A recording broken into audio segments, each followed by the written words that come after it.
Hello, this is Dave Parker. We're on PSquared Sports alongside Coach David Wetzel of the Reagan Rattlers. Coacher, it's a pleasure to have you on the show. Thanks a lot. Appreciate y'all having us. Well, I tell you, we kind of have had an opportunity to talk with some great coaches this evening. And Carl Padilla has been kind enough to sponsor this event. Do you ever take a look at the Padilla poll? Absolutely. Take a look at it every time it comes out and enjoy keeping up with everybody else. It's kind of neat to be able to talk. I'm going to get that bug off. Hey, that's good. Somebody needs to take care of it. Really. It's kind of neat to be able to watch friends around the state and communicate about where people are ranked and who's going to be playing who. My parents even take the poll and enjoy reading and keeping up. And so, we enjoy watching and seeing who's going where in the Padilla poll. All right, so the Reagan Rattlers are a very sophisticated program. And I'm not just saying that to blow smoke for you, but you guys have a great coaching staff and you do things very soundly. Thank you. I've had the opportunity to watch you play on numerous occasions. Has coaching high school football become much more complicated than it was in the past? Well, I think in some ways, yes, it has. I think there's a lot of things that we're doing now that probably weren't done before. But I think if you really get down to the bare bones of it, it's still a game of blocking and tackling. It's still a game of hustle, and it's still a team game to where the goal is to get kids all on the same page and working hard together. That's the fun part about it all. That's never changed. But as you and I were talking a few moments ago, there have been some changes as far as the nature of how we line up against each other, and especially with a lot of the multiple looks defensively, and a lot of things that offenses are doing. And it comes in waves. It's for the last few years it's been a lot of spread stuff on offense, right. And defenses have gotten much more multiple coverage looks and a lot of zone blitz stuff because they're trying to stop the spread offenses. Who knows where it's going to go 10, 15 years from now, but you can go back and look as I enjoy talking with people that have coached many years ago, and they dealt with their own things.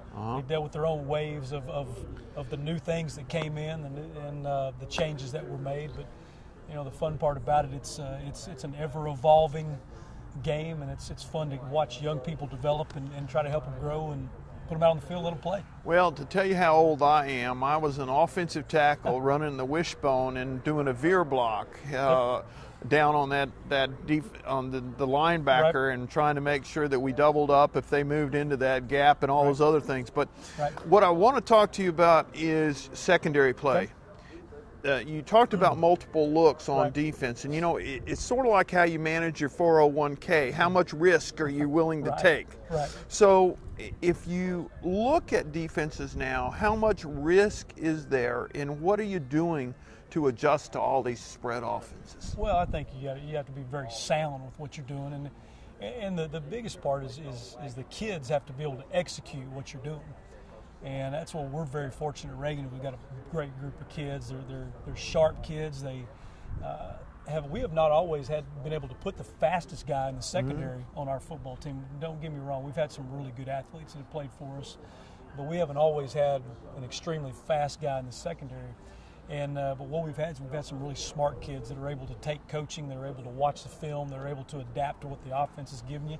It's still about repetition. They've got to see it, and they've got to practice it.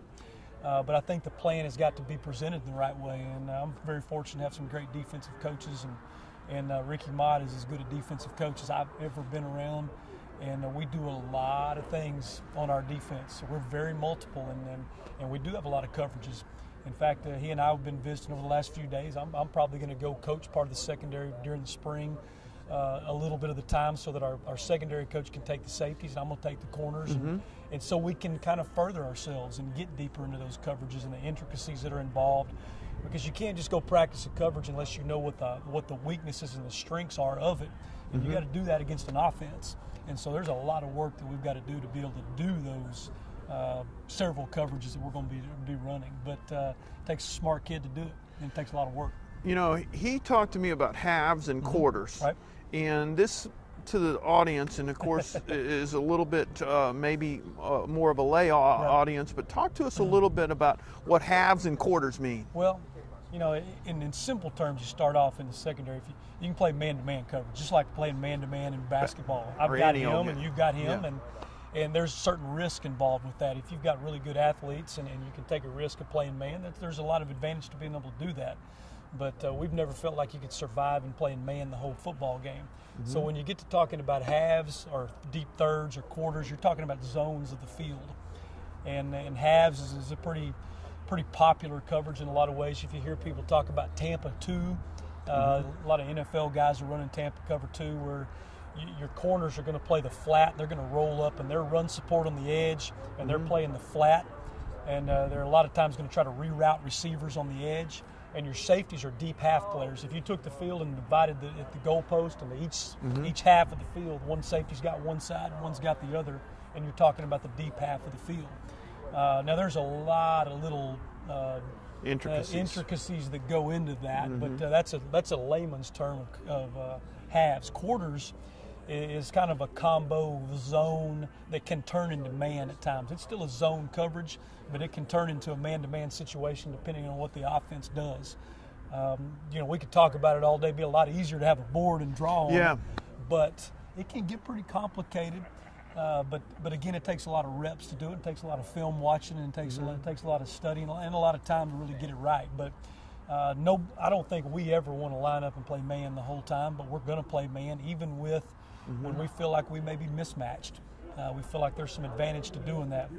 What we want to do is mix up our coverages, play halves part of the time, play quarters part of the time, play man part of the time. And then there's certain combos that you can be heavier on one side and leave a guy locked up man-to-man on the backside. You really get into that when you see a lot of the spread teams when they put 3-by-1. They'll put trips on one side and leave one receiver on by himself. So you get into a lot of combo coverages there. Well, you know, also what you're talking about is formations and formation recognition. Right. And how much time do you spend on that? A lot. And I did coach secondary when I first came out of college, and that's what I spent a lot of time with, was formation recognition, because you got to know what those guys over there are doing. You got to line up right. That is the absolute first thing, is line up correctly. Soundly. Yeah, got to line up the right way. So we spend a lot of time with that. And as again, our defensive coaches do an outstanding job with our kids. We've got smart kids, but we watch a lot of film. A whole lot of our kids watch a lot of film, and it's pretty neat that they want to watch it. It's not like we're having to beg them to come in and watch film. They want to study. They want to get better. They want to know what they're going up against. Well, you know, I think you spend so much time in the spring, you're on the physical part of the game, the blocking and the tackling. Once you get into the season, there isn't a lot of time for that. You're more into what you're talking about. Absolutely, and you know, we're in the doing football twice a day right now during the athletic period, so we are just now getting into the little details of doing football right now, because we're getting ready for spring training. And all the things we're talking about, we're going to detail all those things out offensively, defensively during spring training. We get 18 days of pads. We'll use probably 16 of those, and try to get as far as we can and as in-depth as we can with our offensive schemes and our defensive schemes. Well, I tell you, it's gotten to be such a chess match. It is a chess match. Well, it's been a pleasure talking to you, Coach Wetzel. This has been Dave Parker on PSquared Sports, alongside Coach David Wetzel of the Reagan Rattlers. Good luck next year. Thank you. Appreciate it. Thank you so much.